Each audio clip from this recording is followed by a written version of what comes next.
Did you guys know that the baby boomer tsunami is on the horizon?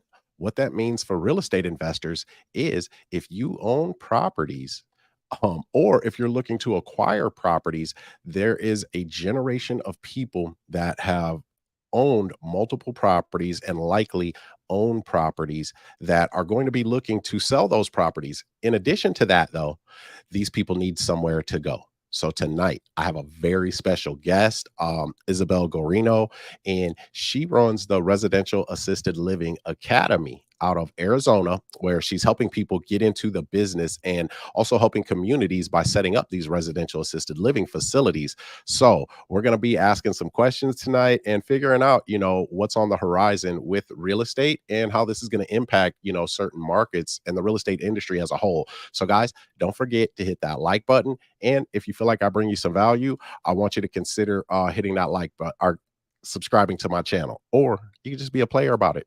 Hit that subscribe button. Let's go. I'm a go-getter. They some go-getters.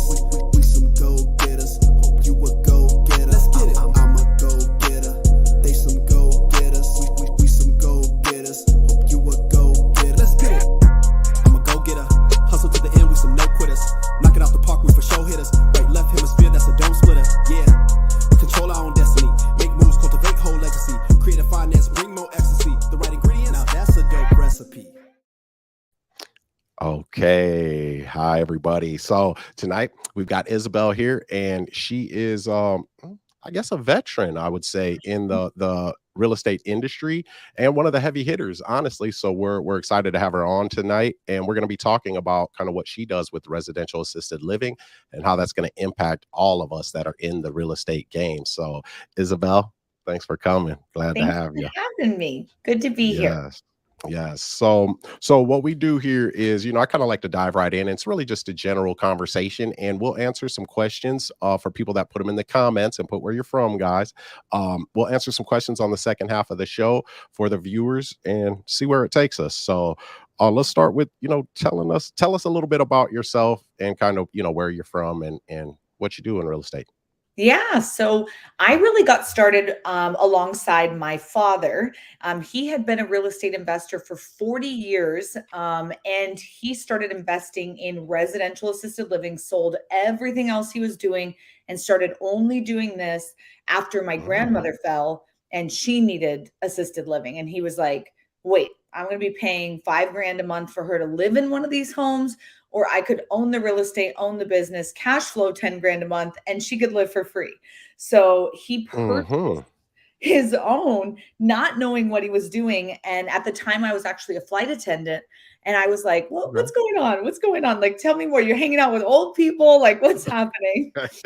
Something's going on. Yeah, something's going on, because I knew he did real estate, but I was like, what's real estate with like these seniors and what's happening? And so I just started, like, on all my off days, listening more and hanging out with him more and just like asking, what are you doing? And then when I saw the numbers and was hearing these conversations, I was like, this is amazing. And so I was just like, how can I become a part of this? And really just started by being his assistant, learning everything I could about the business. At that time, he had one home. He purchased 2 more assisted living homes. And then now we teach and train people how to do this. And he passed in 2021. So I kind of took everything over, which is also a big deal, to have a business that can pass from one generation to the next without faltering, without losing any income. Like, a lot of people want to set themselves up for that, but like a bunch of rental homes or whatever, it's going to be a disaster to pass to your kids. They're not going to know what's going on. So I thought that was pretty cool. So that's where we're at today. Yeah. Well, a lot of kids, from what I hear with a lot of my colleagues, is their kids don't even almost want the rental properties, because of the headache and just what they've seen their parents going through with those rentals, like tenants and toilets. That isn't very fun. So so with residential assisted living, what's the difference, between being a landlord or having, an R.A.L. facility? So you can get involved a couple different ways. So you could just kind of be the landlord on it, just own the real estate and lease it out to an operations company who's going to run the business within the home. And in that case, you're getting a long-term low impact tenant. Like they're not a family signing a 1 or 2 year contract. They're signing like a 3, 5, 8, or 10-year lease with you that you're not in Right. charge of the maintenance. You're not in charge of any of that. They're keeping it pristine and clean. Like there's no teenagers punching holes in the wall or pit bulls being bred in the living room. Like it's being Right. kept nice. Mhm. And you could be charging up to twice the fair market rent. One of our homes, that's exactly What? what we do. The home, the mortgage is about 5 grand, and we make a, Mhm. or I guess charge the resident, right? The Mhm. company who's running the assisted living within the home nine Mhm. thousand because Wow. yeah, because we have set the home up. We've got it ready. It has the bedrooms and bathrooms, the fire suppression, Mm. the ramps and guardrails. So our energy and time and investment we put into that to make it perfect saved Mhm. them a lot of time, energy, and money. So they're willing to Right. pay for speed because they maybe don't have that capital to go buy a home and renovate it, but we knew what we were doing, so it made a whole lot of sense. Mhm, mhm. So you can get pretty much double the market rent when that house is it's fixed up and it's ready for residential assisted living. So it has to be up to code, right? Yep, you don't no one's gonna pay double just for a regular single family home that Mm-mm. you say is good for assisted living. They're gonna want you to have done all the things that Mhm. need to be done. And Mhm. maybe they'll have more specific things that they're asking for that you could work with them on. Mhm. That is a great way to get involved for sure. That kind of sounds to me owner financing situation or seller financing type of situation. Is that something that you see a lot with operators of a RAL home? Uh, I will say I see that a lot when people are buying an existing business. So one of the ways you can Okay. get in, right? There's 30,000 of these homes that exist across the country today. And Mhm. the dollar is becoming less and less powerful. So doing owner financing is a great way if you're trying to buy the real estate and the business from someone who already Mhm. has this business up and running. Definitely Mhm. going that route. Those people may be interested in working with you in that way because them just getting a lump sum of cash, it's going to be worth more later on, and they'll be happy to do that for sure. So either Mhm. way, you could fall on that side of the coin if you own the real estate, own the business, and you want to owner finance it to someone who's buying it from you. But also, if you're trying to get in and Mhm. working with them in that way, that works as well. Okay. Okay. So, and I hope I'm not going too deep too fast here, but I love real estate. Now I do. I love all forms of it. Well, the good ones anyway. So I've got some colleagues though, out on the East Coast or the eastern part of America, and they're not operators. They don't have a residential assisted living like business, Yeah. but they do have a tenant of sorts. Now, one of their houses, they're doing a lease option with Okay. that to the operator. So the operator has the clients, has the license, is like an LPN and whatever else you need. I'm not even sure on that. And then she had done so well that they are now doing an agreement for deed on another house that she's going to turn into an RAL.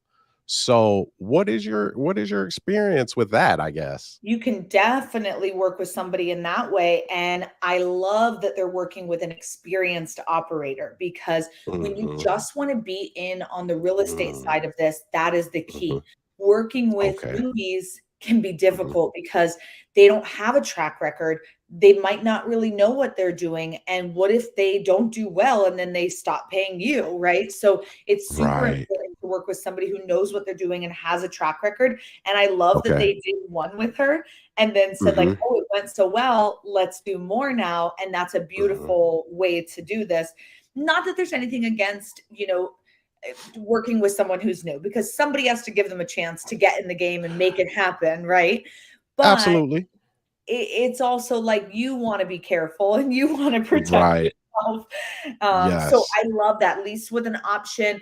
Mhm. Honestly, we've had people who do like she would get first right of rescission if they ever wanted to sell, or she Yep. gets all the lease money she's paying could go towards if she wanted to buy it one day. Like there's so many ways you could work it out if you are trying to Yes. get out of that real estate. But if you just want Mhm. to hold it and cash flow, Mhm. then working with an Mhm. experienced person, amazing. Yes, that's a great tip too that you say like make, working with an experienced operator is going to be it's just really a more sound business decision if you Yeah. are the owner of the real estate, right? So that does make sense. And so for me, it seems like anyhow, if I'm an operator of a residential assisted living house and I wanna open up some more. If Mhm. I can actually come in and I can get the real estate, without having to qualify for it through the bank and things like that, and I can get that seller financing and maybe give the owner of the real estate a down payment, and then obviously monthly payments towards that principal balance, whatever terms we work out, well, that would then leave me more room to make sure that that house and that property is set up nice for, residential assisted living. Does that make Yeah, sense?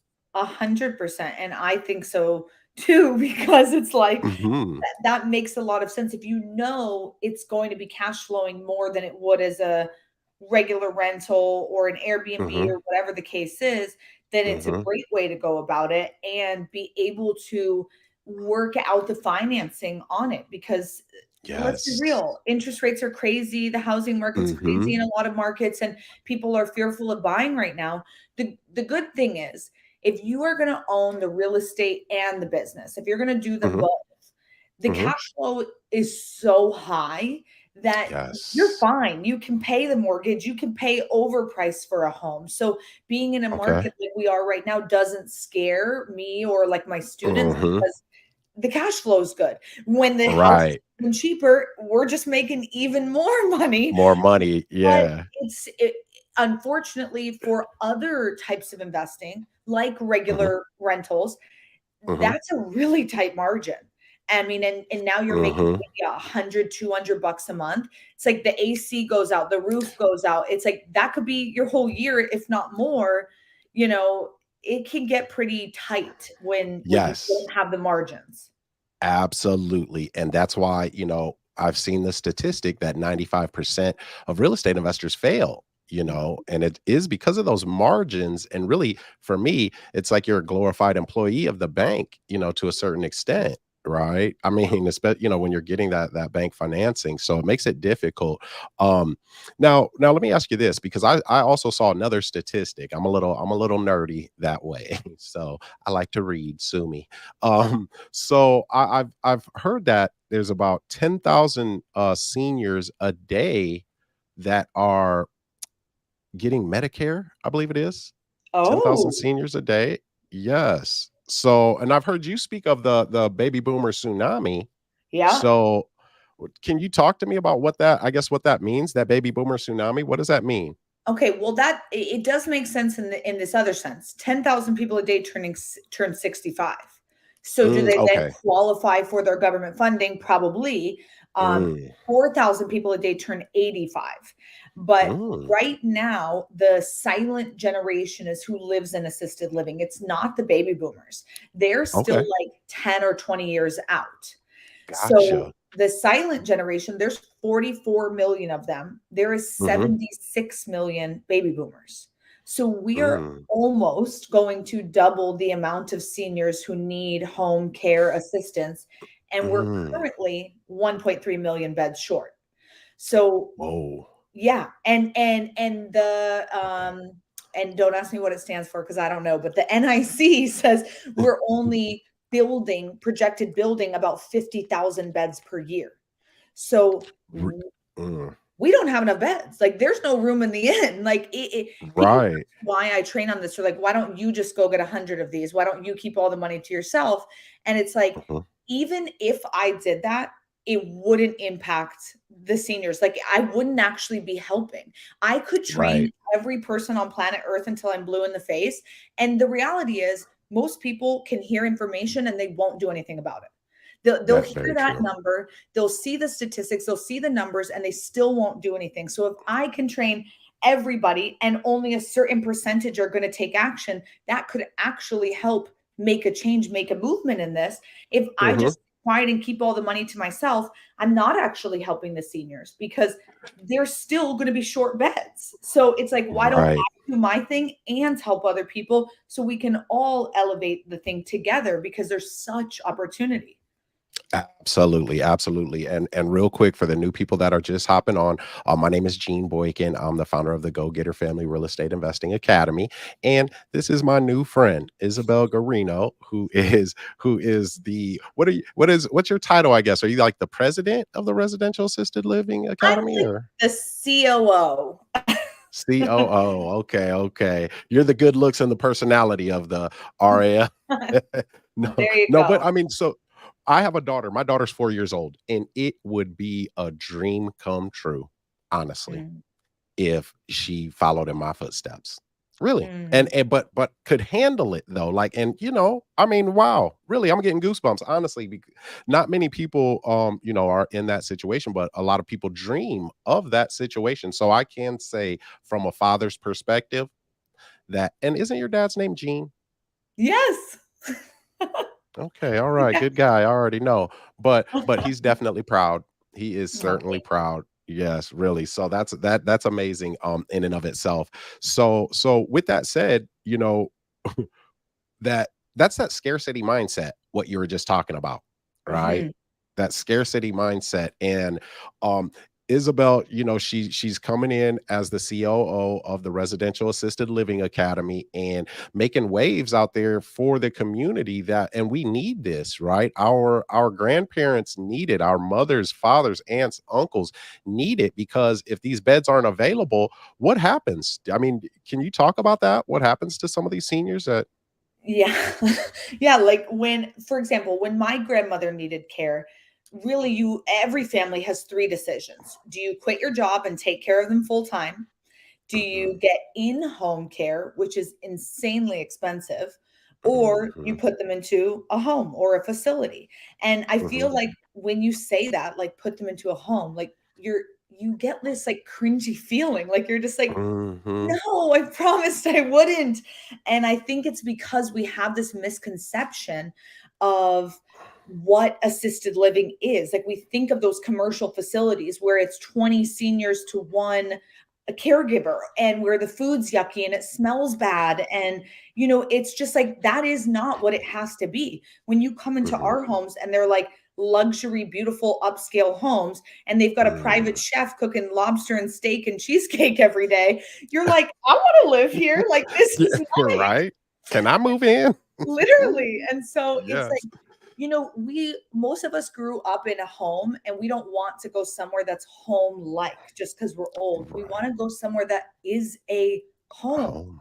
Um, Yes. and I know I said in-home care is expensive. I want to put some light on how expensive it is, because I know a lot of Please people do. promise their loved ones, I'll get you in-home care. You can stay at home. Well, Mhm, the national average is $27 an hour. So if your mhm. loved one needs 24/7 care times $27 an hour times 30 days in a Whoa. month, that's $19,000 a month, plus Whoa. your mortgage or lease or, food, activities, Mhm. medication. I mean, most Americans cannot afford that. And so Right. then they say, "Well, I just need someone to watch them while I'm at work." And that's still going to run you 4 or 5 grand. And now you just gave up your nights and weekends. Say goodbye to, ballet Mhm, practice and the soccer game or poker or church or whatever it is you like to do on your free time. Caring mhm, for a senior is 24/7. And what, to be frank, really sucks is the sandwich generation who has these aging parents, but also mhm, has young kids. And they're paying for mhm. them to be in daycare and school and extracurriculars. And now they're parents. And it's like, this generation is like screwed. So Wow. when I talk to Mhm, people about opening these homes, I'm like, just open one for yourself as literally like a retirement plan for your parents when they need assistance, mm. so they can move in, for you to not leave a burden to your kids, and then to leave a Whoa. blessing to them. A passive business that cash flows Mhm, 10 grand a month. I mean, mhm. that's just a solution for your family. It's just thinking of them. Wow. Even if you don't care about the cash flow now, Mhm. an answer there. Yes, that's amazing. That is a great yeah, that's a great thought, right? Especially, for people like us that are in real estate. I mean, Yeah. my wheels are already turning. I'm like, I guess I'm a need one. Maybe I'll partner up with somebody, right? Because for somebody who I talked to my colleagues, down in Florida, and I mean, they were just, enamored with their tenant that is doing the residential assisted living, right? She's an operator, and I mean, they really just they love her, because not only because of the cash flow, but then they're owner financing another house with her, and she's coming in and she's doing a ton of repairs Yeah. already, right? And fixing the house up. And I mean, she's just great with impacting the community as well by providing this housing. So that is huge, even if, yeah, that's a great idea to have one. So if I don't, if I'm trying to figure out how I want to ask this question correctly. If I don't want to necessarily like run the business, right, or have to go get the licenses and things like that, Yeah. what do I do? What would I do? You still can. So there's kind of three ways you can get involved. We talked about just owning the real estate and leasing it to someone who's going to operate the business. That's one way. Your cash flow Mhm, is only going to be up to twice the fair market rent in that category. So it's good, mhm, but mhm, it could be better. It could be better with the mhm, second mhm. category, whereas you own the real estate and own the business.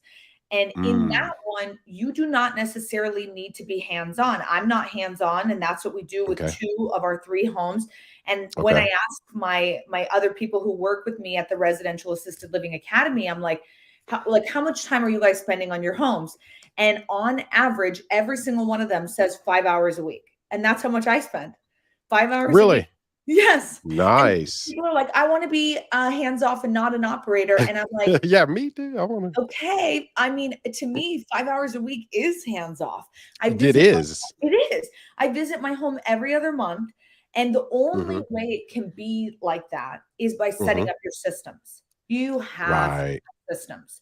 Um, Absolutely. like, we're Mhm, online right now. There's no need mhm. for me to go in person and have a meeting with my manager or whomever. I can do it all Right. online. Um, Absolutely. Mhm. so all those things can help you be hands off where you could own it in another state, right? 31% of care homeowners own them in another state.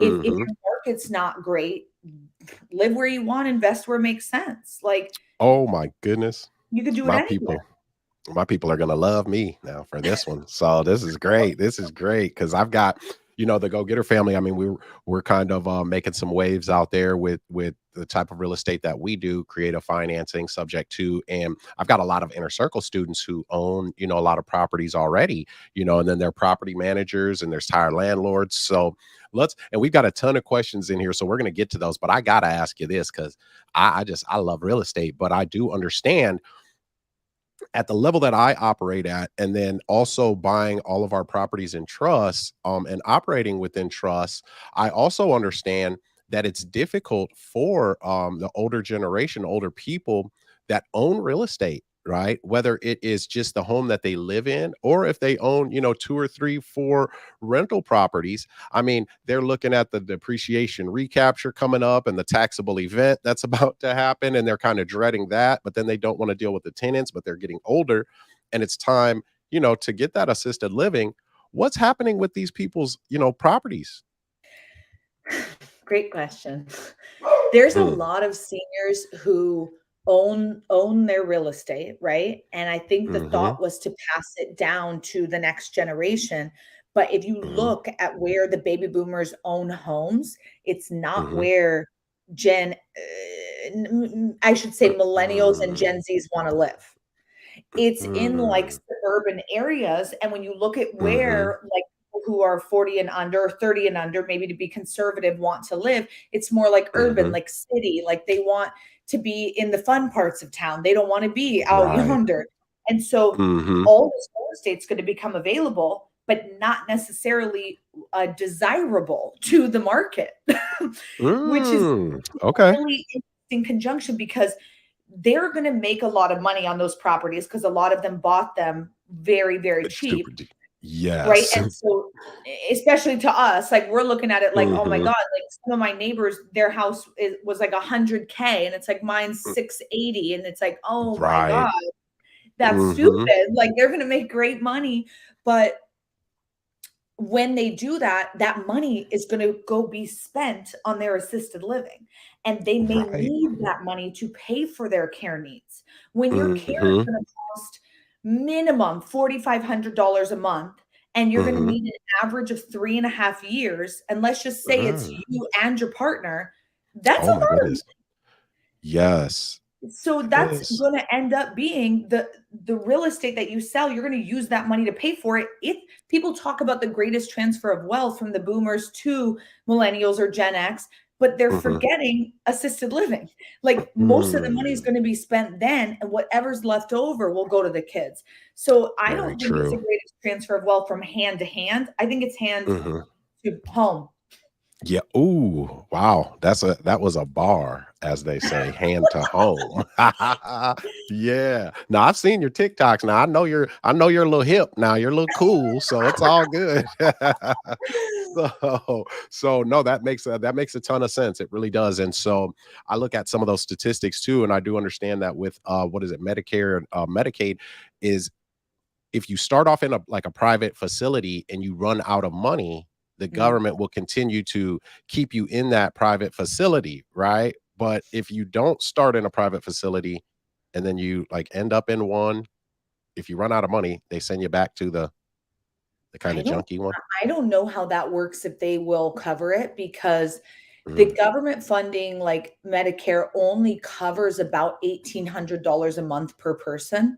So you're Mm. in a home that affords $1,800 a month per person. Like you're eating rice, beans, and hot dogs, Oh getting my that 20 goodness. to 1 care, if not 40 to 1 care. Like Wow.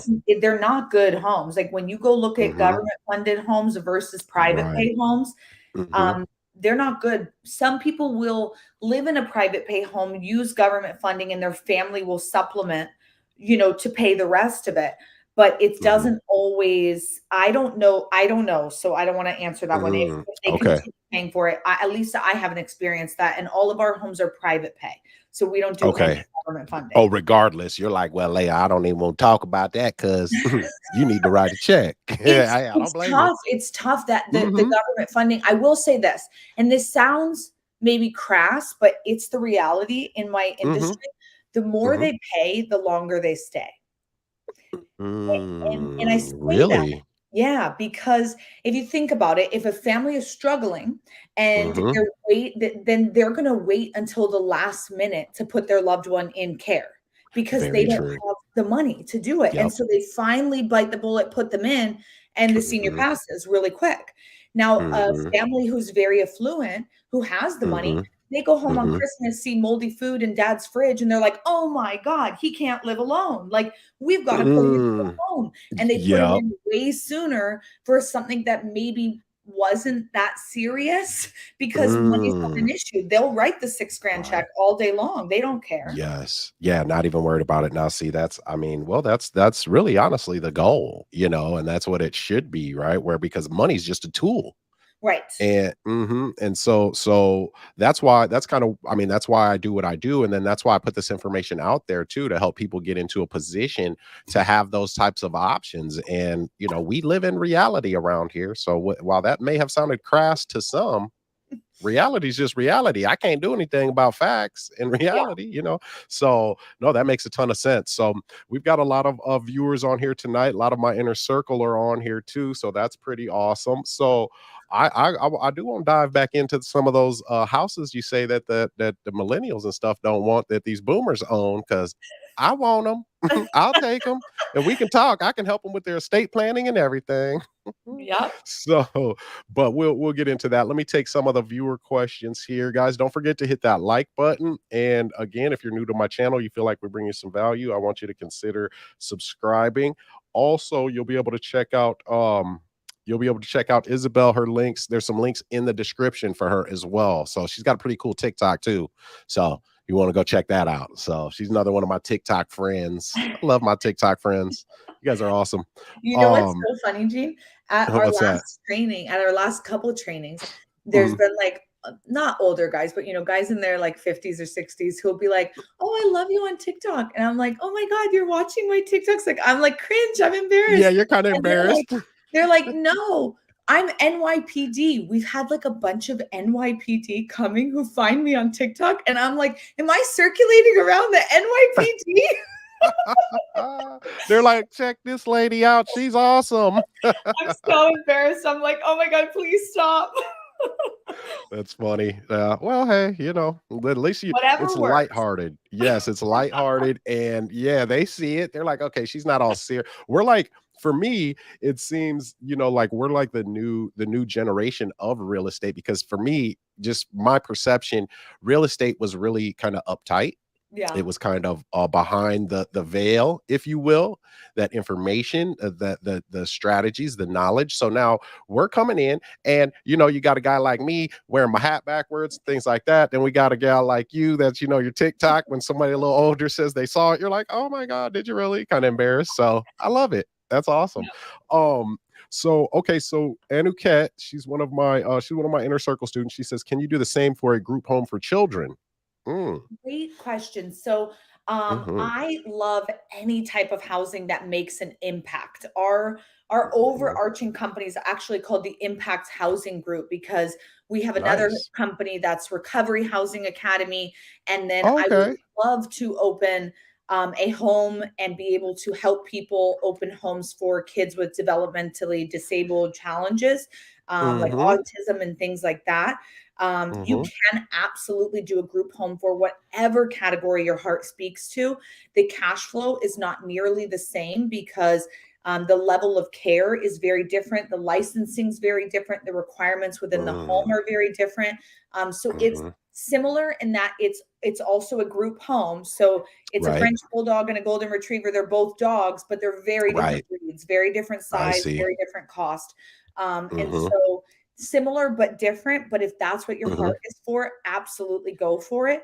You Mhm. can for sure be cash flowing like $1,000 a month or more on a Mhm. group home for helping with children, whether it's kids who've aged out of the foster system, developmentally Mhm. disabled children, whatever the Mhm. case is. So I love that that's what Mhm. your heart's for.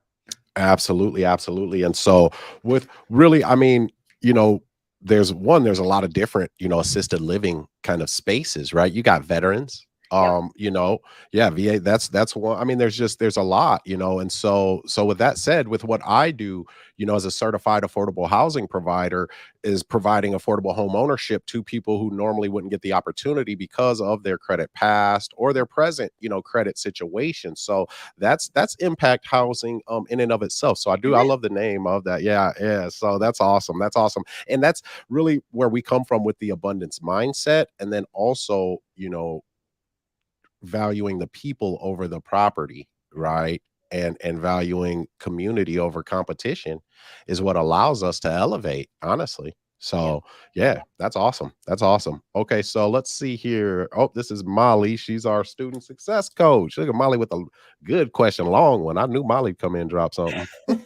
Do you face any barriers with local government agencies with these RAL properties, or does any slash all responsibility fall on the buyer or operator? Mm, Do you mean, Molly, like HOAs or just like getting mm, licensed through the state? I could talk about mm. either. Yeah, I think she kind of means both, really. Okay. Right. So let's go HOAs first, and then I'll talk about Okay. licensing.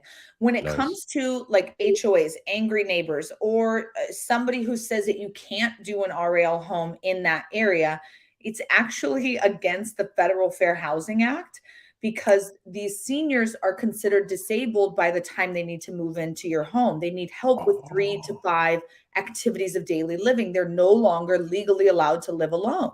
So Gotcha. they're a protected class, which is Yeah. amazing.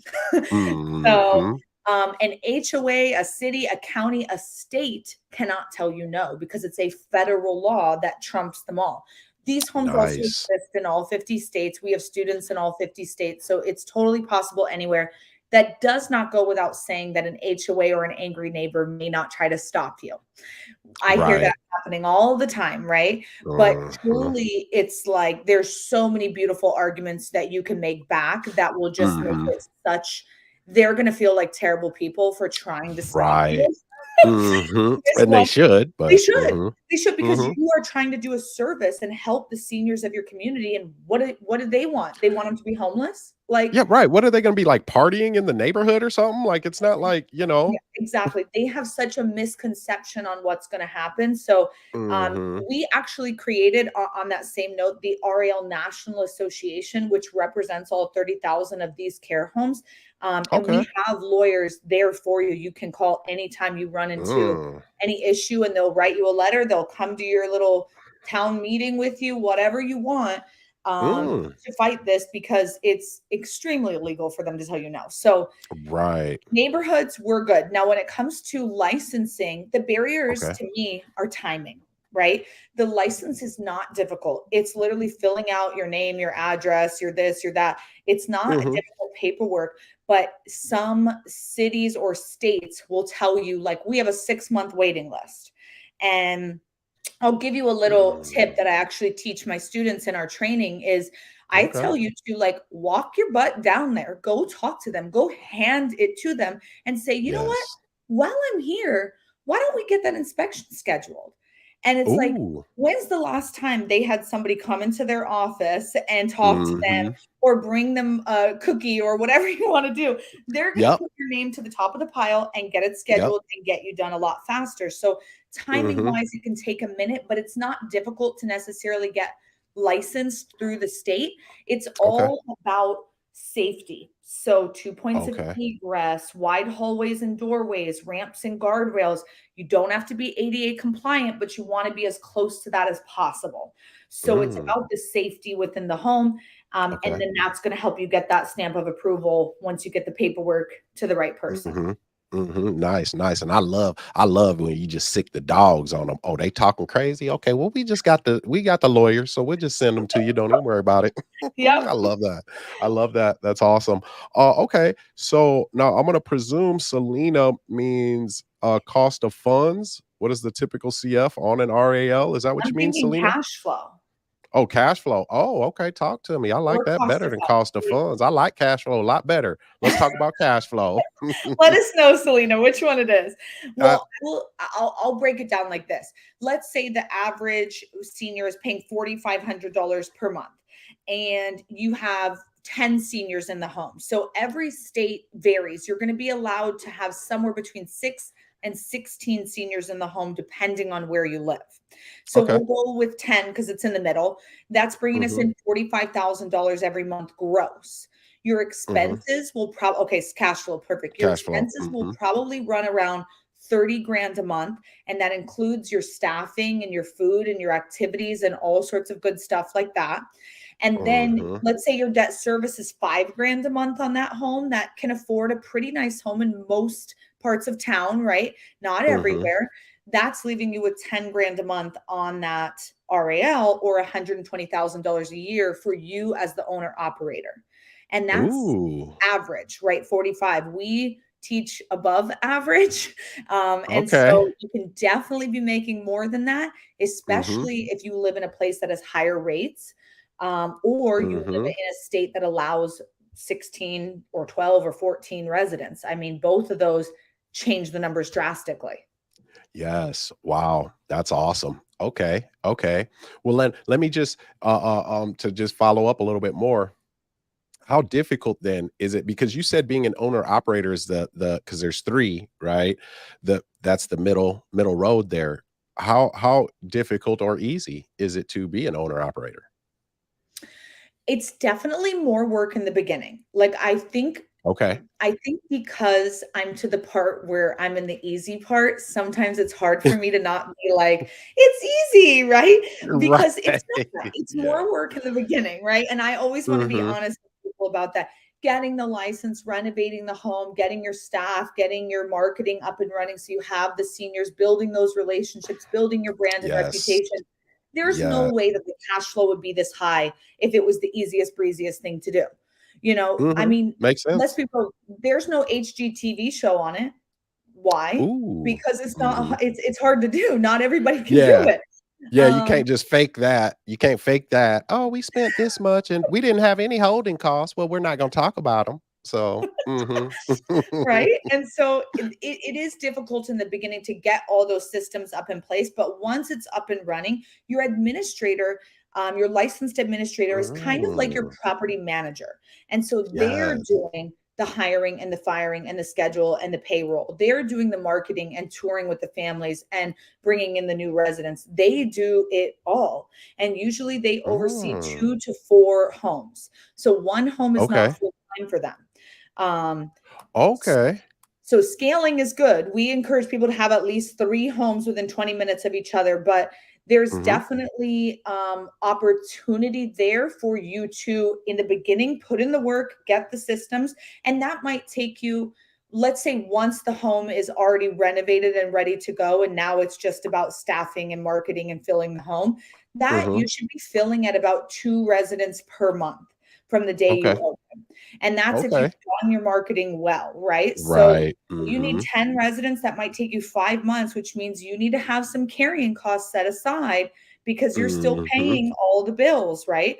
And Right. so maybe after year one, now you're like, Mhm. okay, we're cash flowing well, we're full, my Mhm. systems are up, I like my staff, we're starting Mhm. to have our reputation. And now you can start to back off and back off and back off. And now you're down Yes. to, 10 hours and then 8 and then 5. Right, right, right. Well, and I mean that that makes obviously all of the sense in the world because a lot of people think that when you start a business, you just start making money. Well, Yep. those are the probably the majority that don't succeed in business because when you start a business, you start spending money and spending time, right? So that you can get those systems in place, do that marketing, establishing your character in the marketplace, so that you can get to the easy part, right? But you gotta it's hard on the front end, easy on the back end. It's the easy hard rule. Easy hard rule. If it's hard on the front end, it's likely going to be easy on the back end. If it's easy on the front end, no, it's going to be hard on the back end. Those are Yep. hard lessons to learn, really. Yep. Okay, we got a lot of questions in here, and I'm liking what I hear now. Geez, you gonna turn me into? I'm gonna be at the R.A.L. church with you. Let's go. Is it Sundays or I'm just like, so what are the requirements for? Oh, that's a good question. What are the requirements for an appropriate property in this model? Love it. Mm, So, what you're typically looking for is, I'm going to say this: location. It's real estate at the end of the day. So, location's everything. mm, What we mm-hmm, want is an area where the majority population is 50 to 70 years old, make twice the median income, and is typically homeowners. You can find this information on like city-data.com or honestly Google and searching demographics. But mm-hmm. once you're in that area, that is not the senior living in your home. That is the adult child of the senior. They are searching Mm, for where mom or dad's living. They're usually choosing where they're living, coming to visit them, sometimes paying for them. They don't want to drive 45 minutes down the road. They want to be 5 minutes away from their own home. So, mm-hmm. finding, we call it daughter Judy. So, finding out where the daughter Judys live in Okay. your area, and that's where you want Mm, to be.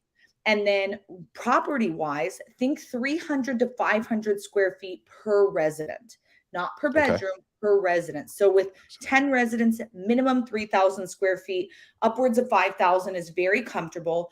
Most Mm-hmm. seniors will want their own bedroom and bathroom. So as many Okay. privates as you can. I Mm-hmm. know that there's not 10 bed, 10 bath, homes on the market unless it's your 50 cent. Like I get it. So you're uh-huh. probably gonna have to renovate or do an addition or build out the garage or whatever it is. But these are Mm-hmm. definitely like nicer homes in nicer parts of town.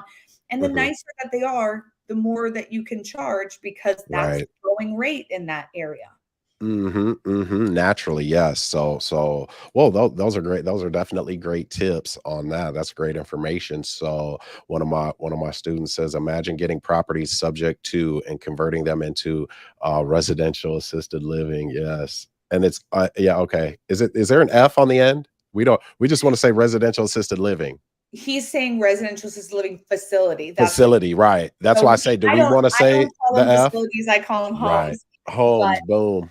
it's Hmm. okay. I Well, know what no, he well, I know it is cool, but it's just like when we're talking to somebody for a sub two deal, we never say sign the contracts. We say we just need you to authorize the paperwork and we can get started on the situation for you. Right. So there's that nuance. I'm just kind of like that. But yeah, so yeah, imagine getting a home sub two, converting them into RALs, and then the rates for different cities are crazy and helping these seniors. Yeah. Impacting our communities, Love it, CJ. man. Yes, you can't lose, that doesn't mean things are going to be easy, but you can't lose. Okay, Yeah. so if you're cool with that, well, then you're going to be in a good place. So, oh, I just took one from Dennis here, so let's see. We got some other one. Oh, we just talked about this. Geez, there's a lot of comments on here. They like you, Isabel. All right, all right. So you guys are gonna have to go check Isabel out on her TikTok as well. Now she's got an awesome TikTok too. So it's a lot more entertaining than mine is. That is for sure. Hmm. Oh, okay. So now you did touch on this, right? Why wouldn't you? And you said they didn't have to be ADA compliant, but you want to be as close to. So can you talk about that? Yes. So ADA rules, if you look into why they were invented and where they came from, it's for the staff who's working in that business. Well, for Mm, our business, we cannot hire disabled staff members because our right. residents are disabled. So part Mm, of the job mhm, duties is being able to lift and carry and squat and bend and do all this stuff. So because we legally cannot hire a disabled person to care for a disabled person, we are mhm. actually exempt from having to be ADA compliant. Now, Oh. your home is going to be pretty close to that because ramps, guardrails, handrails, all these different things that help the seniors move and groove. Mhm, But the mhm, seniors need help like getting out of bed, walking to the kitchen, eating their food, bathing, showering, toileting. They need help with all mhm, those things. And so mhm, they're not like running around the home, having a party like your 4-year mhm, old is, mhm. right? They Oh my are god. they're very slow moving and they need Yeah. a lot of help, and so it's just a little bit Mhm. different. So it doesn't have to Right. be legally, but you want it as close to it as possible just to keep it nice and safe for them. For them, yep, mhm, and then, yeah, more comfortable, right? You can show them when they're coming in, when the families are coming in to look at it, the ease with which they can maneuver in their living space, right? So, yeah, I like that. So I did have a little follow-up for one of my questions now. So Yeah. you're teaching residential assisted living, right, to people, and you guys are doing that at a super high level, which I love. So that to me would mean that you have a lot of people that are clients turn out being clients, are residents, I should say, in these homes that probably reach out to you too, that have properties in those suburbs, as you kind of said. So what happens with those people? Do you just, is that not something that you guys concern yourself with, or what? How do you handle that? Actually, I'll say 2 things about it. One of my good Okay. friends, his name's Philip Vincent. He owns a Hmm. company called Mom's House. So Oh, I it talk. Hmm. have you? Okay. Hmm. So, Yes. he buys those homes, helps, Hmm. get rid of all the stuff or do whatever's needed, and then Hmm. place them into a facility. So Hmm. there are Hmm. people who do stuff like that. It's just not Hmm. where we're focusing on. I will say Hmm. this. 80% of our residents don't come straight from their home. They come from a big box Mm. facility. They come Oh, really? Mhm. They have such terrible experiences there that they're looking, Mhm. searching for alternatives because you have to think, Gotcha. my marketing budget for my homes is never gonna be as good as Brookdale or Sunrise or Right. Atrium, right? Mhm. They've got millions of dollars of marketing dollars to put in, and Yes. so people aren't going to know about me unless they're searching, for something more or for something different or even know what it's called, and so we're Right. literally kind of like underground right now. Yeah, I get it. A Mhm. lot of people don't know about it, and so by the Mhm. time they find us, it's because they're looking for an alternative.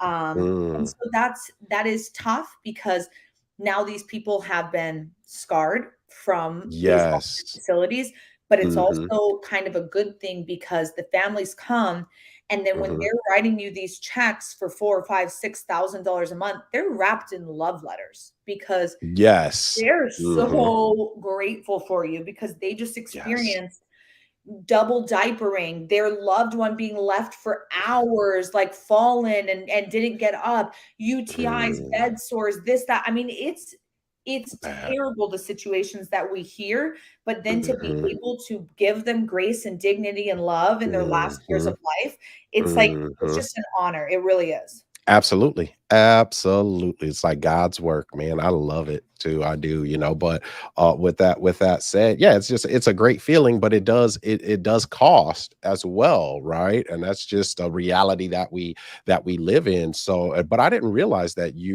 most people are coming from a facility to your homes. So that's an aha moment for me. So Yeah. because I know with Until what we do. Oh, go ahead. until we become more popular, but the hard thing is it's a bunch of single owners. So it's not even Right. like there's one name, Big you know? conglomerate. It's not Right. like Hmm. Airbnb where everyone's under the same name. It's like literally Hmm. in California, these are called RCFEs. In Georgia, they're called Mm, personal care homes. In mm, Texas, they're called ALF type B, right? There's mm. 22 different names for assisted living across our country. So there's not Okay. even like a way for most people to know what Yeah. to search. Mhm. Makes it super difficult, but those that's how the best gems are formed though, in those super Yeah. difficult things. I'm So, giving we're somebody a great business idea right now. absolutely, absolutely. Oh, well, we drop real estate pixie dust all the time around here, so it's all good. So they the ready prepper. Hey, okay, I'm getting ready my darn self now. The dollar's losing value. Can we find Isabel on TikTok by her name, or does she have a different handle? I have a different handle. I think it's RAL dot academy because I believe it I is. think it's RAL dot academy because I couldn't have for some reason RAL Academy. Yeah, Mm. RAL dot academy. I know you probably can't see it, but Oh yeah, yeah, we okay, okay. same. And well, I'll put her TikTok in the description. There should be a link that goes to her social medias, but I'll put her TikTok specifically in the description for you guys to the video description. So that way you can go over there and check her out. Um so wow, this has been definitely an eye-opening conversation. That Oh, is for good. sure. And so let me ask you this. Now I know, see, you deal on the higher end, Yeah. right, with your assisted living homes. So but you're in the industry, so I'm sure you hear a lot of things. And then you hear a lot of stories too, right? Because my interests are the older generations and the older landlords that are ready to, retire, kick back and twinkle those toes a little bit and enjoy the spoils of their hard work, right? They're toiling. And for me, what I've experienced is that people will go through life working hard, get an investment property here, an investment property there, and they're doing it for their legacy, Mm, but they don't have that estate planning. They don't have their properties in trust, right? And yeah. so it goes into probate, or, they've got an executor and they give the person that they love most, they make like the executor, and that person then has to make the difficult decisions Yeah. about mom's house and mom's couple of rentals. So now the person you love the most, what you thought was a blessing, you have made them, a burden to Mhm, that person, mhm, right? Unfortunately. And so I I'm just looking for a way so that we can connect with these people in a more streamlined manner rather than making their loved ones go through those types of situations. Or even, I had a house once that I mhm, was selling on terms, and I showed it to a gentleman. Well, this gentleman was moving in from out of state, and he was there to run a couple of residential homes in a smaller town outside of my city. mhm, And he sure was seemed pretty happy about some of the money he had to collect and the mm, liens that he mm, had to place on people's property. mm. So do you see that? I mean, do you see that a lot? I guess with residential assisted living, or hear about it, I guess, with people's assets just kind of going I awry. I will say, and obviously just going through this in 2021 with my own dad and just being like Mm, everything's, not like a mess, but there's right. so many things to figure out. And if your loved one is like an investor, it's like they've got this deal over there, this home over there, this. And so there's just so much to figure out. And the families, I will Hmm. say, are incredibly stressed during this time. So something that I Hmm. think people they realize, but I don't think they really realize until they get into this business is the emotionality around all of it. Like Hmm. when these families come to you, they're like at their wits' end. Like Yes. they're Hmm. so stressed and they don't know what to do and they don't know where to go. And we will, if they ask for recommendations for things like, Hmm. elder law attorneys or this or that. Hmm. But Hmm. I mean, money causes a lot of people to fight and families to break up, Yes. and it's Mhm, like bad things. And so it's really mhm, a tough thing. And so I mhm. always just encourage people, because the obviously in our homes, I can tell them something then, but I hate to say it, it's almost like too late. Like it's not, but it is. Right. Mhm, But the people who are coming to our training, we see a mhm, lot of people who are between the ages of like 25 and 72. And I'm like, mhm, you guys, even if you don't do R.A.L., go get mhm. yourself situated. Like we have Yes. like a team of lawyers who comes to our training to show people, hey, you need to get these things in LLCs, you need to get this in a trust, you need to get this, Mhm. this way, estate planning, because it's like it doesn't matter if you're doing REL or not. Don't do Right. whatever you can to not leave a burden to your family, to just Yep. sort it out. It's like Mhm. planning the divorce before you get married, but like do it. Mm. Yeah, yeah, but well, see, the one thing is now not everybody gets divorced, almost, Yeah. I will admit, but yeah, but everybody does, transition to that other side, to that Yeah. next life, right? So that's something that we do want to plan for and be considerate of, and not wanting to leave a mess and to let the piranhas, with billable hours and everything else, Yeah. nip away at that, so that's huge. That's why I'm having that event in Houston, August 25th through the 27th, and my attorney's coming in from Dallas to speak about, having the proper structuring of your entities, right, for that protection. And that segues right into Kim's question really well. Kim's one of my inner circle students as well. She says, Okay. speak more on liability issues such as falls or seniors that later need a higher level of care, since this isn't the same as an ALF. As an owner of a legal nurse consulting business, how do you deal with this? Mm, This is a great question, Kim. So, and thank you for asking. yeah. Definitely, if a senior needs a higher level of care, we are licensed to do the same care that an assisted living facility is, right? We're at the Mm, same tier. So if anybody in one of those facilities need or homes needs more care, they need nursing home, right? And so they need mm, doctors, gurneys, IVs, 24/7 medical watch and care. And so anybody in an ALF or an RAL who needs more care, they'll go to a nursing home for that higher level of care. I will mhm. say probably, I would say a good 98% of people do not leave the home that way. They leave the Really? home going to heaven or heaven, right? Mhm. Heaven or heaven. Heaven or heaven. One of the H's, heaven or heaven. I All my like it. seniors are going to heaven. That's right. That's But right. so they're usually passing on within the home. If they do need more medical care, 100%, if they get past the level that we are licensed for within the home, it is Mhm, our legal and our moral obligation to put them mhm. and recommend them to go to a nursing home, and we have that Right. conversation with the family. But most seniors do just end up passing within the home, and it is the cycle of life. It's very normal. So when it Mhm, comes to liability, you want to mhm. do everything within the home that you can to protect yourself, right? Those ramps and those Yes. guardrails, handrails, getting rid of the carpet, having nice, smooth, clean floors, like Mhm, everything that you need to do to make the home physically as safe as possible. And then in mhm, our homes, where it's a 4 senior to 1 caregiver ratio, the eyes on the seniors is so much better, right? It's not that 20-1 or 30-1. So the accidents and the falls and the time between a fall and the caregiver coming to find them, usually in a facility, hours and hours and hours later. Um, mhm, in mhm, our homes, we'll have systems like wearable watches called Care Predict, where if mm, somebody falls, it immediately red alerts all the caregivers and shows them where they are within the home on their mm. phone, like a geolocator. So if the home's really big, Right. they know where they are. Mhm, It can detect mhm, UTIs, all sorts of amazing stuff. The technology is incredible. So with mhm, those different things, we're able to a lot quicker deal with the stuff that's going on. But lawsuits, I will say, and knock on wood, in 10 years in business of owning R3 homes, investing mhm, in over 50, and teaching thousands of people how to do this, one mhm. of my students has been sued. That is it.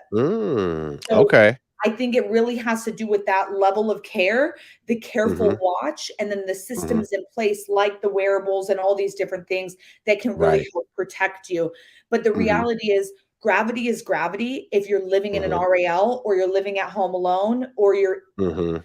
you're doing whatever. If you are doing things, and getting out of bed when you shouldn't be and whatever, and without the help you need, if you're Mhm. going to fall, you're going to fall. And so it's important to make sure the seniors know we want to help them. And when they feel comfortable asking for our help and they Mhm. know when they call or when they say help or whatever they need, we're there. Mhm. Now Mhm. they rely on us more. Now they're willing to call for help when they know Absolutely. you won't Mhm. come. They're going to be like, you're not going to come anyways. I'm going to try to do Yeah. it myself. Right. Why would I waste energy on that when I need my energy to help myself because you're not coming? Right. Right. So, well, I want to dig into that just a tad bit more to make a distinction here. So, if I'm owner financing a home that is run that has an operator, right? The operator is actually would be my tenant, right? Um so where does that liability distinction come in there for the owner of the real estate? You definitely want liability insurance to Mhm. protect yourself, the staff, and the residents. But it is Mhm. not astronomically expensive. It's about a dollar Mhm. or two per day per resident. So if you have 10 Mhm. residents, that's 300 to 600 bucks a month. Like it's a line Mhm. item. You need it. You absolutely Mhm. need it. And I encourage everybody, whether you own the real estate or own the business, like everybody should just protect themselves, but it's Mhm. nothing to like really write home about. And if you're just owning the real estate, there might be some variations on what isn't included or covered or whatever. Um, Right. in our training, I'm not an insurance agent, so I don't have this answer exact, but Mhm. Mhm. we do have recommendations for people who a lot of our students work with, who insure our homes and who are, students call after the class and basically say, here's my situation. I own the Mhm. business, I own the real estate, I own this, and they'll get them set up. Right. Right. Yep. I understand. I do. And so just with how we own our properties, we own them individually in trust. So that's the only asset that is at risk anyway, or Yep. of any any sort of liability. We aren't personally liable just because of the way that we own and structure that. But it's still a question that would come up in that Yep. scenario. So I'm gonna have to talk to you again, Isabel, so that we Anytime. can. Yes, we can get something worked out because I know that I've got students that are in certain medical professions like him, and then other medical professions like finding people assistance. I have another student who does that, so I would love to figure out, kind of how we could get them some of your education. Love it. Let's make it Yeah, happen. yeah, that'd be awesome. That'd be awesome. So, okay, we will take one more question, and then I've got to let Miss Isabel go. I've got a meeting coming up too, but I'm sure she's quite busy. She's going to be in Houston, actually, speaking at the Greater Houston RIA this coming Saturday, right? Yep. I'll be Okay, there. okay. Well, next time you come to Houston now after this Saturday night, you're gonna have to reach out to the Go Getter family because we'll I be there. know. I'm Hmm. excited. Hmm. Yes, that's gonna be I so haven't been to awesome. Iowa in a minute. Sorry, Gene, but I do go to Texas.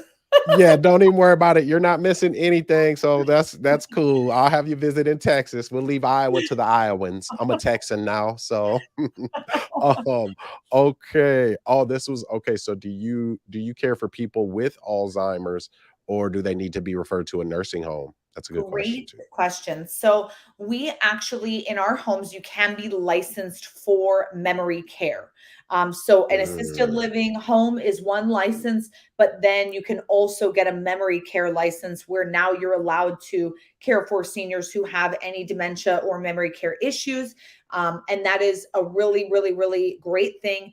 To be honest, it's about an additional $1,000 to $1,500 more per month from each mhm, resident because mm, caregivers have a higher level of licensure, so you have to pay them a little bit mm. more. The home Okay. has different requirements, specifically the locks have Mhm. to be different. You have to have chimes on the doors and stuff like that. That's not required in Oh. regular assisted living. So Mhm, there's some different things that you'll need physically within the home and then within your staff. But there it's mhm, more income from each resident, and you can absolutely do it in a residential home. You just have to get mhm, the different license for it, and it is a great way, especially if you're in a market that doesn't allow 10, 12, 14, 16 residents. Mhm. To If cash you're in flow. a if you have less people in the home, you want to get the Mhm. maximum amount per resident. I'll Mhm. I'll also say this, and then I'll zip it because I talk a lot. No, Um, you're good. Yeah, well, me too. So welcome to the party. um, when it comes to memory care, like we all deal with it one way or another. Like we all Mm, have memory issues and it only is going to increase. So we had these students out in Kansas City, Donald and Talinda. And when they okay. started, they had a 12-bed home and it was just licensed for assisted living. And Wow. then they started to have to turn people away because they had memory care issues and they were like, we're not Mm, licensed for that. And so they yes. realized like we have these people who move in and their dementia gets worse and worse and worse and we have to go place them with the other guy down the road and they're like this is terrible, so then they went and got licensed for memory care because you're going to deal with it one way or another, you might as well get Yep. paid for it. So that Yep. extra step, that extra license is Mhm. actually worth it, and then your Mhm. caregivers also have a higher level of licensing, so you have the best of the best staff, and to me that's really Yes. important too. So Absolutely it I highly is. encourage people to get memory care license for memory care, and you can absolutely do it in a residential home. For sure, for sure. And that I mean, yeah, that doesn't just go all the way into Alzheimer's like that, right? Sometimes it's it's Gradual. something that progressive. Yeah, yeah, progresses. So I gotta take this is a quick question, but this Yeah. is one of my inner circle students. So Saji's my guy too. So he's in Philadelphia. So just based off of your experience or professional opinion, what would you say to this question? I would say now we're gonna get everybody asking if their market's good. I But love this it. the last one we're taking anyway, because we got to go. Message me on TikTok. I'll talk to you. Okay, There Philly, you I go. would say that obviously we're looking for a suburban area. So as long as it's in a suburb outside of Philly, then it could probably work. You've got a lot of money in Philly, and you do have a lot of people who are 50 to 70.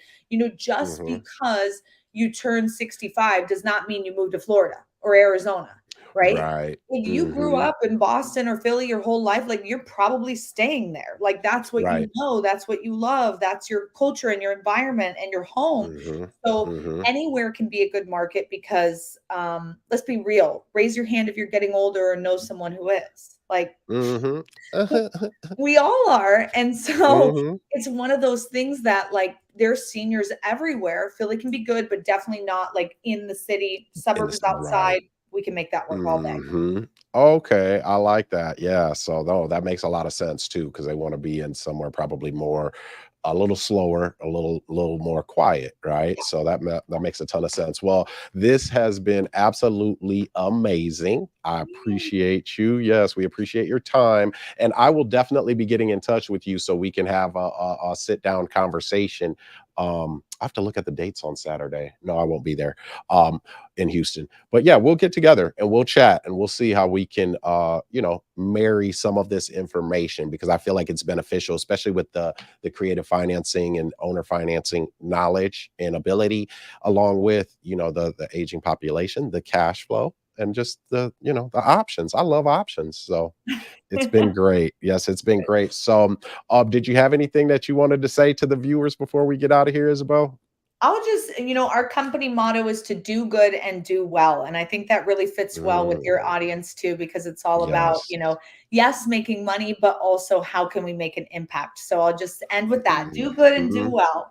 Yes. Oh my God, that is amazing, because well, my mentor, the Lou Brown says we're Yes, doing good while doing well. there you go. Look at that. Oh my goodness. And to think, this is why I tell my students, we really have to become more, right, in life. And if we want to do real estate, guess what? We're gonna have to talk to somebody, right? So I have met some of the most amazing people on social media.